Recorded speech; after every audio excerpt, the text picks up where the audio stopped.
look around us, even at our own bodies, what we see is the tip of the iceberg. We could say the classical tip of an immense quantum mechanical iceberg. Everything in the universe is energy. Your body's energy. The room you're living in is energy. Everything you want is energy. And that's not a new idea. A fuzzy-haired guy in 1925 wrote on his chalkboard, E equals mc squared. And we couldn't grasp what that meant. What that says is on one side of the equation is mass and light and everything that we perceive, but it all equals energy. Everything is energy. And let me help you understand that just a little bit. There's the universe, of course, and our galaxy, and our planet, and then individuals, and then inside of this body are organ systems, and then there's cells, and then there's molecules, and then there's atoms, and then there is energy. So there are a lot of levels to talk about something on, but when you get down to it, everything is energy. There's enough energy sitting in there, in one atom, to do amazing things, to possibly even open up the doorways to lighting an entire city. Think of this for a moment. Take your hand and look at it.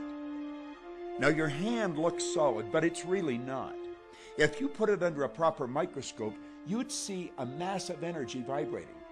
And so everything is made up of the exact same thing, whether it's your hand, whether it's the ocean, or whether it's a star. The colored paper with ink on it is not money. It's just energy.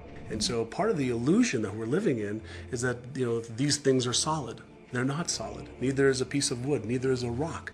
Get the proper microscope and go and look at a wall. That wall is not solid. That wall is a mass of energy in a very high speed of vibration.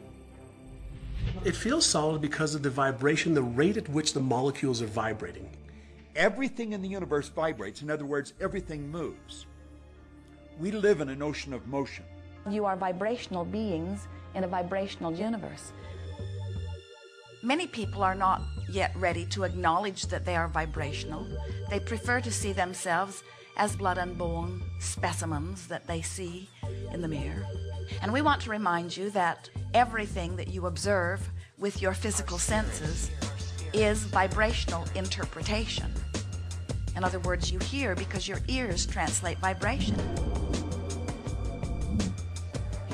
You see because your eyes translate vibration. You smell because your nose translates vibration.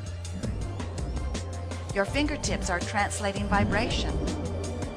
Your tongue is translating vibration. All of your senses are about the translation of vibration, and that's why you are able to perceive your environment in the way that you do. So it's very difficult for us as scientists or engineers or medical doctors or anybody to come to terms with the fact that what our senses are telling us is really not the whole story. We've been so taught to live with our physical senses, hear, see, smell, taste, and touch. But our physical senses lie. Our physical senses don't tell us the truth. If you only judge by your sensory factors, you'd believe the sun took a bath in the ocean every night and burrowed through the earth and was reborn on the eastern shore the next morning. I mean, the ancients used to believe that, but now you know better than that. If you judged only by your sensory factors, you'd believe that train tracks met in the distance. But you know better than that, and you turn away from your senses. If you lived only by your sensory factors, you'd believe that a dog whistle made no sound. But you know better than that, so you turn away from your sensory factors and you stand out in your yard and you blow away. And yet how many times, if we're not careful, do we find ourselves living at nothing more than the sensory level? If we take a look at everything in the universe, we know from a scientific perspective is made up of something called energy. So what do we know about the properties of energy? Number one, all energy has a vibration. All energy has a vibration. It emits a frequency. We are frequency generators. If you get close to someone's skin, you can feel infrared energy being given off. If you look at them, you're seeing light energy given off. We now have scans where you can put a machine around somebody's head instead of putting the electrodes on their head. and perceive and record the energy that their brain is giving off. The most potent form of energy, by the way, is thought. It penetrates all space and all time. Every thought has a frequency. We can measure a thought. What most people don't understand is a thought has a biochemical and bioelectrical property. Every thought, which means it has a frequency. And so if you're thinking that thought over and over and over again, or if you're imagining in your mind, okay, having that brand new car, having the money that you need, building that company, finding your soulmate, if you imagine what that looks like, you're emitting that frequency on a consistent basis.